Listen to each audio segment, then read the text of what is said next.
अस्सलाम वालेकुम नाज़रीन इकराम, मैं हूं आपका होस्ट अयाज अहमद। नाज़रीन इकराम, इमरान खान ने अडयाला जेल से आज पाकिस्तान के field marshal general Asim Munir का नाम लेकर उनके लिए खसूसी पैगाम भेजा है। और दूसरी तरफ इमरान खान ने अपनी पार्टी को आज वाज़िया तौर पर वार्निंग दी है। पाकिस्तान तहरीक इंसाफ के कारकुनान बड़े अरसे से एक बात कह रहे थे कि अगर पाकिस्तान तहरीक इंसाफ की क़यादत ने होश के नाखून ना लिए तो फिर इमरान खान अडयाला जेल से एक अहम तरीन और बड़ा फैसला करेंगे। और इमरान खान ने आज उस फैसले का वाज़िया तौर पर इशारा दे दिया है। पाकिस्तान तहरीक इंसाफ ने आज इंटरनेशनल मीडिया को बुलाकर इंतहाई अहम प्रेस कॉन्फ्रेंस भी की है। और इस्लामाबाद हाई कोर्ट के अंदर जो चीफ जस्टिस हैं सरफराज डोगर साहब, उनके लिए मुश्किलात बहुत ज्यादा बढ़ गई हैं। वकला ने बाकायदा तौर पर यह फैसला किया है कि उनको टफ टाइम दिया जाएगा। और ईमान मजारी ने इस सिलसिले के अंदर आज इंतहाई अहम और सख्त तकरीर की है। ये सारी की सारी तफसीलात आपके सामने रखने के लिए जा रहा हूं। गुजारिश करूंगा कि वीडियो को लाइक करके चैनल को सब्सक्राइब कर दें ताकि इंफॉर्मेशन का सिलसिला आप लोगों तक पहुंचता रहे। नाज़रीन किराम, इमरान खान ने आज जो अडयाला जेल के अंदर गुफ्तगू की है और अपनी कौम के नाम जो अहम तरीन पैगाम भेजा है, पहले वो आपके सामने रखता हूं। इमरान खान ने कहा है कि मैं अपनी कौम को डायरेक्ट पैगाम दे रहा हूं अडयाला जेल से कि 27 सितंबर को जो पेशावर के अंदर जलसा होना है उसके अंदर आप भरपूर शिरकत करें। तो यह इमरान खान ने अडयाला जेल से पाकिस्तानी कौम के नाम अहम तरीन पैगाम जारी किया है। मजीद इमरान खान ने कहा कि तमाम के तमाम लोग मुत्तहिद रहें और मुत्तहिद होकर जलसे के ऊपर फोकस करें, इधर उधर की चीजों को छोड़ दें। इमरान खान ने कहा कि अब हमारे लिए बहुत जरूरी है कि हम पाकिस्तान की तारीख का सबसे बड़ा जलसा करें और बताएं कि पाकिस्तान की कौम किस तरफ खड़ी है। मजीद इमरान खान की बहन अलीमा खान ने बताया कि आज इमरान खान ने पाकिस्तान के field marshal general Asim Munir के नाम डायरेक्ट एक पैगाम भेजा है। वो पैगाम क्या है? इमरान खान ने कहा कि मेरे ऊपर और मेरी अहलिया बुशा बीबी के ऊपर जेल के अंदर जो मेंटल टॉर्चर हो रहा है वो आसिम मुनीर साहब आप करवा रहे हैं और इसलिए करवा रहे हैं कि या हम झुक जाएं या हम टूट जाएं। इमरान खान ने कहा कि हमने ला इलाहा इल्लल्लाह मुहम्मद रसूलुल्लाह सल्लल्लाहु अलैहि वसल्लम पढ़ा हुआ है और यह अहद किया है कि हम यजीदियत के सामने कभी सर नहीं झुकाएंगे क्योंकि यह शिर्क है। तो पाकिस्तान तहरीक इंसाफ की वो क़यादत या तहरीक इंसाफ के वो लोग जिनको ये लगता है कि जी इमरान खान कोई डील कर लेंगे, इमरान खान कोई सुलह कर लेंगे, इमरान खान को शायद हुकूमत की लालच है, कुर्सी की लालच है, तो किसी ना किसी जगह पर इमरान खान कॉम्प्रोमाइज कर लेंगे। तो आज के इस बयान के बाद उन तमाम लोगों को यह पता चल जाना चाहिए कि इमरान खान किसी भी सूरत अपने असूलों के ऊपर कोई समझौता नहीं करेंगे। इसके बाद जो इमरान खान ने बात की है वो बड़ी खतरनाक बात की है, वो भी मैं आपके सामने रखने के लिए जा रहा हूं।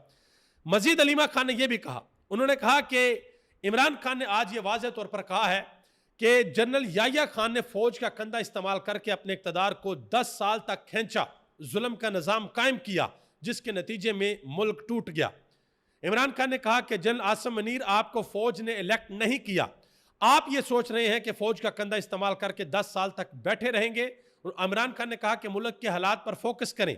आपने अपने इक़्तिदार को लंबा करने के लिए क्या कुछ नहीं किया। आपने 9 मई का फॉल्स फ्लैग ऑपरेशन करवाया ताकि पाकिस्तान तहरीक इंसाफ को क्रश किया जा सके।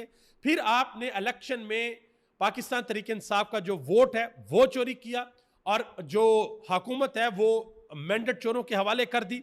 फिर आपने मीडिया से आज़ादी छीनी। फिर आपने 26वीं आईनी तरमीम करके जजेस को सरकारी महकमा बना दिया, कंट्रोल कर दिया, जमहूरियत खत्म कर दी और रूल ऑफ लॉ पाकिस्तान से खत्म कर दिया।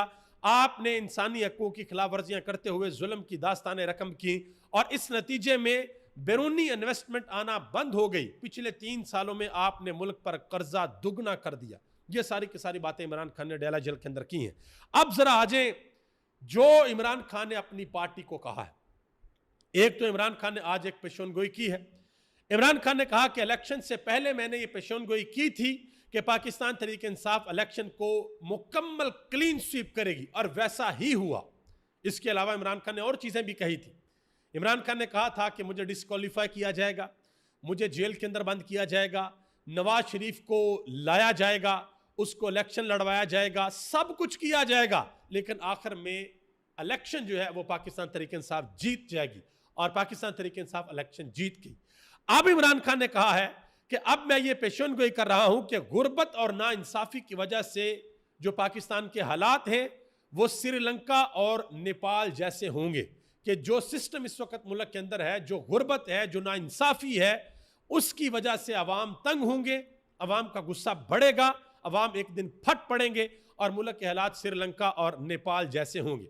अब जरा आज जो इमरान खान ने अपनी पार्टी के बारे में कहा है, इमरान खान ने कहा कि तहरीक इंसाफ अब खुलकर ऑपोजिशन करें वरना तुम्हारी सियासी कब्रें तैयार हो रही हैं।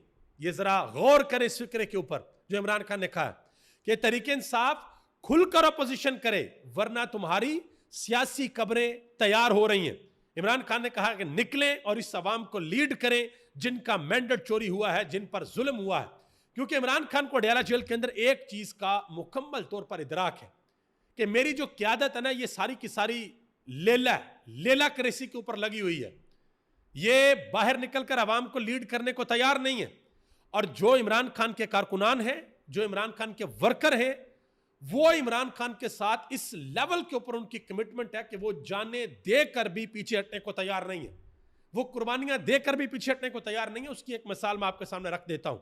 और मुझे याद पड़ रहा है कि आज से तकरीबन 1 महीना पहले की बात है, मैंने अपने व्लॉग के अंदर यह वाज़िया तौर पर कहा था कि आने वाले वक्त में इमरान खान बहुत बड़े बड़े फैसले करेंगे।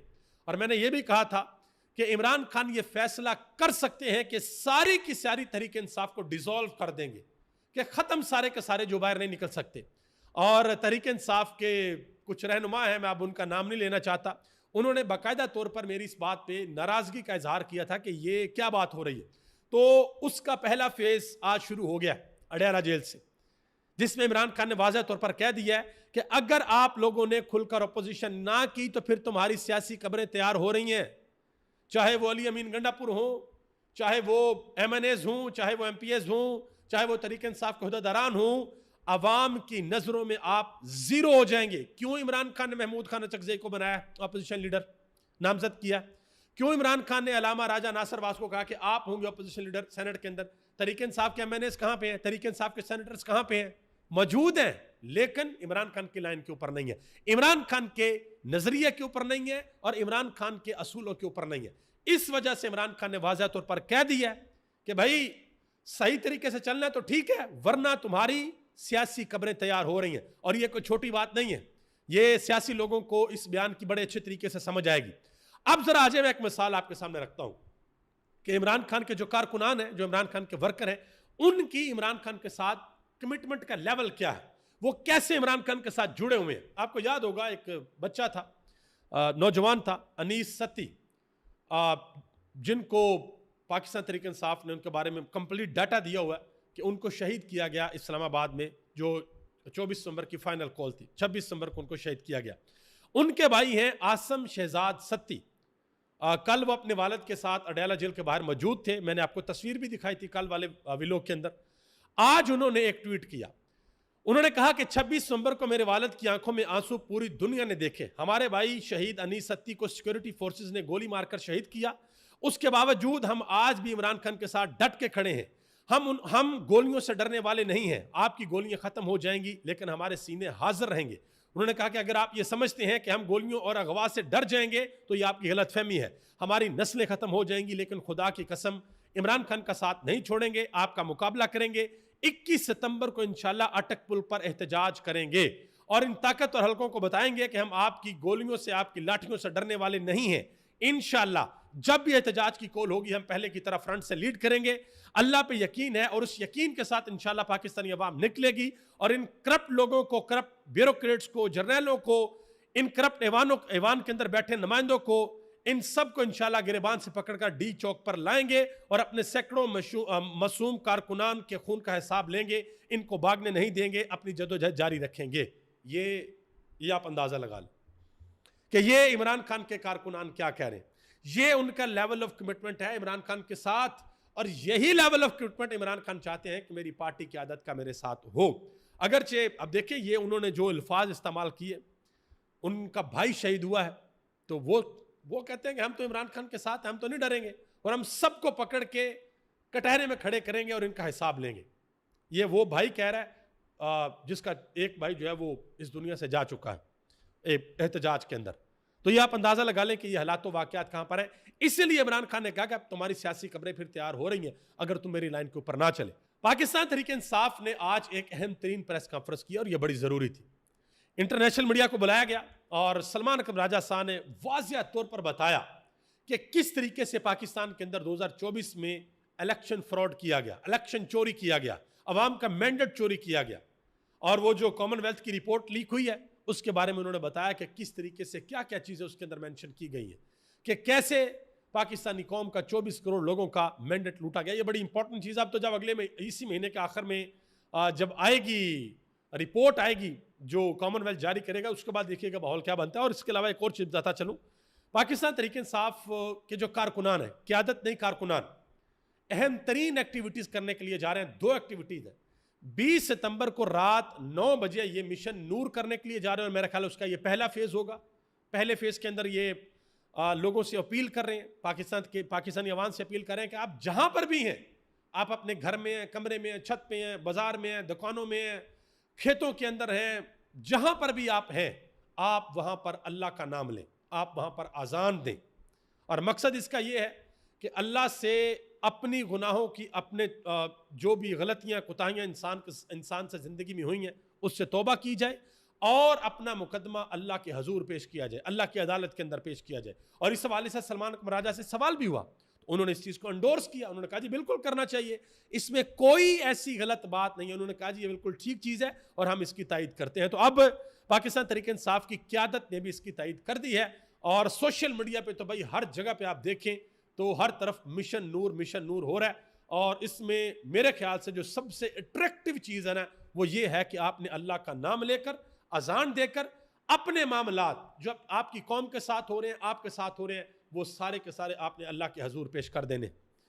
अगर किसी के साथ ज्यादती हो रही है, किसी को अदालतों से इंसाफ नहीं मिल रहा, किसी का कोई भाई कोई जानने चाहने वाला बेगुनाह जेलों के अंदर कैद है, किसी के ऊपर झूठे पर्चे हो रहे हैं, किसी को नाहक सजाएं दी जा रही हैं, किसी के केस नहीं लग रहे, तो वो सारे के सारे लोग अजान देंगे और ये मुकदमा अल्लाह के हजूर पेश करेंगे। मैं वैसे इसमें एक चीज सोच रहा था कि अगर ऐसा होता है, मैं वैसे ये सोच रहा था कि अगर पाकिस्तान तहरीक इंसाफ के तमाम MNAs, तमाम MPs, तमाम सेनेटर्स, तमाम ओहदेदारान सिर्फ एक काम करें कि उस रात 9 बजे 20 सितंबर को 9 बजे अगर ये अजान पढ़े, अल्लाह का नाम लेना इसमें तो कोई बुरी बात नहीं है, कोई आपको आके अल्लाह का नाम लेने पे गिरफ्तार नहीं करेगा। अजान पढ़ के दुआ करें और कहें कि अल्लाह इस मुल्क पर अपना खास फजल और करम फरमा, जो लोग इस मुल्क के लिए अच्छा सोचते हैं ए अल्लाह उनके लिए आसानियां फरमा, और जो लोग इस मुल्क के लिए बुरा सोचते हैं ए अल्लाह उनको हदायत अता फरमा। अगर उनकी किस्मत के अंदर हदायत नहीं लिखी तो फिर अपना फैसला उनके ऊपर सादर कर दे, इसमें कोई बुरी बात नहीं। और किसी भी चीज को बाला ताक रखते हुए हर पाकिस्तानी को, जो हमारे मुल्क के हालात हैं, रोज अल्लाह से ये दुआ करनी चाहिए कि अल्लाह जो लोग इस मुल्क के साथ सिंसियर हैं उनके लिए आसानियां फरमा, और जो लोग इस मुल्क के साथ, चाहे वो अंदर से हैं चाहे वो बाहर से हैं, कहीं से भी हैं, जो लोग दो नंबरी करते हैं इस मुल्क के साथ, ए अल्लाह उनको हदायत अता फरमा। अगर उनकी किस्मत में हदायत नहीं हो तो अपना फैसला उन पर सादर फरमा दे। तो देखते हैं कि तहरीक इंसाफ के लोग इसके ऊपर क्या करते हैं। आगे आ जाए जी। उमर अयूब खान ने एक बड़ा अहम बयान दिया। उन्होंने कहा जी हिंदुस्तान के एक जसूस को अदालत ने 20 साल कैद की सजा सुनाई, जबकि हमें 40 साल कैद की सजा सुनाई गई है क्योंकि हम इमरान खान के सिपाही हैं। ठीक है जी, सिपाही तो आप इमरान खान के हैं, लेकिन जिस तरीके से इमरान खान कहते हैं वैसे आप चलते नहीं। ये सारी तहरीक इंसाफ की क़यादत के लिए। अच्छा, इमरान खान ने आज जो इन्वेस्टमेंट के हवाले से बयान दिया ना, जिसमें इमरान खान ने कहा कि 3 साल के अंदर जो इन्वेस्टमेंट है वो कम तरीन सतह के ऊपर हुई और कर्ज भी बहुत ज्यादा लिया गया, उस हवाले से खबर है, देख लें जरा जी। अगस्त में पाकिस्तान का तजारती खसारा 2 अरब डॉलर हो गया जी, अंदाजा लगा लें, 2 अरब डॉलर, और 10% महाना बरामदात के अंदर कमी हुई है। ये अदारा शुमारियात पाकिस्तान यानी कि हुकूमत पाकिस्तान की जानब से ये चीज़ जारी की गई है। आगे आ जाए जी। वकला जो हैं बड़े तगड़े हो गए हैं जी। Chief justice Islamabad high court Dogar साहब के खिलाफ इमान मज़ारी ने तकरीर करते हुए कहा कि किसी को लगता है कि वो हमें डराएगा तो उसकी भूल है। आप कोई बदमाश या थानेदार नहीं है जो हमें पकड़ेंगे। आइन को बहाल करना होगा और हमें अपनी वर्दी की इज्जत बहाल करनी होगी। मजीद उन्होंने आज बड़ी सख्त बातें की हैं। उन्होंने कहा जी ये जो अस्करी कोर्ट्स हैं, हमें बाहर निकलना होगा, इनसे ताला लगाना होगा इनको, और रोड्स के ऊपर निकल कर हमें एहतजाज करना होगा। ये इमान मज़ारी ने आज सारी बातें की हैं। इसके अलावा जो बाकी वकला हैं, उन्होंने हाई कोर्ट के अंदर ऐलान ये किया वाज़ह तौर पर कि इस्लामाबाद के वकला जस्टिस तारक महमूद जहांगीरी के साथ डट के खड़े हैं और तब तक काम नहीं करेंगे जब तक उनको उनके ओहदे के ऊपर बहाल नहीं किया जाता।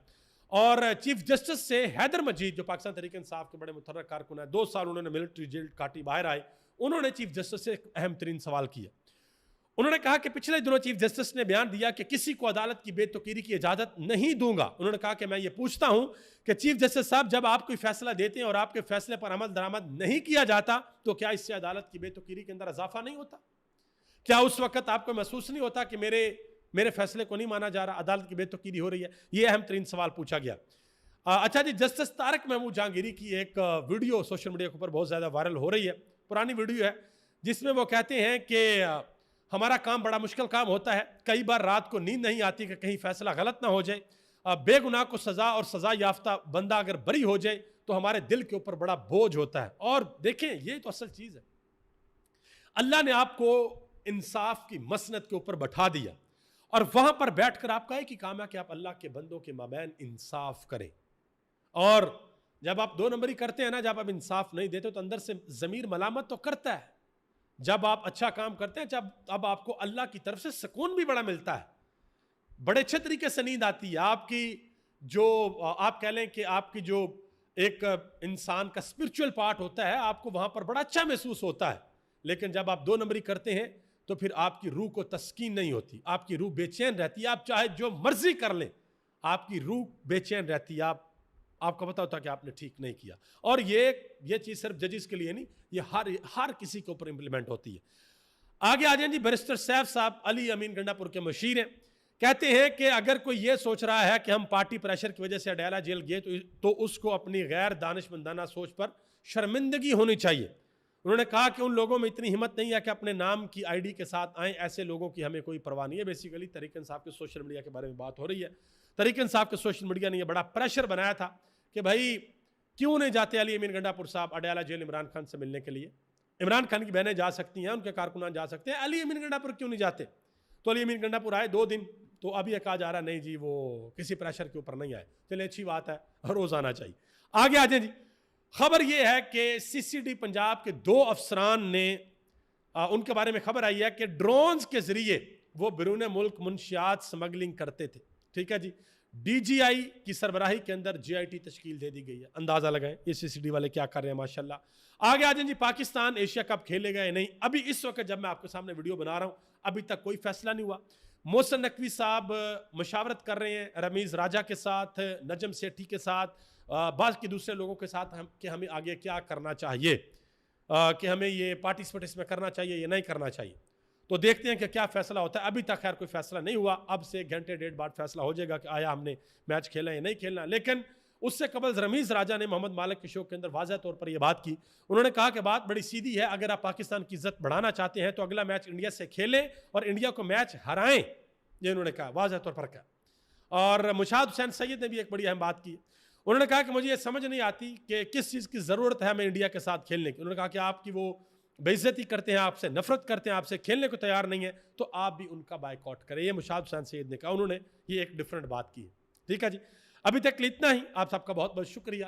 पाकिस्तान जिंदाबाद, पाकिस्तान के करोड़ों आवाम पाइंदा।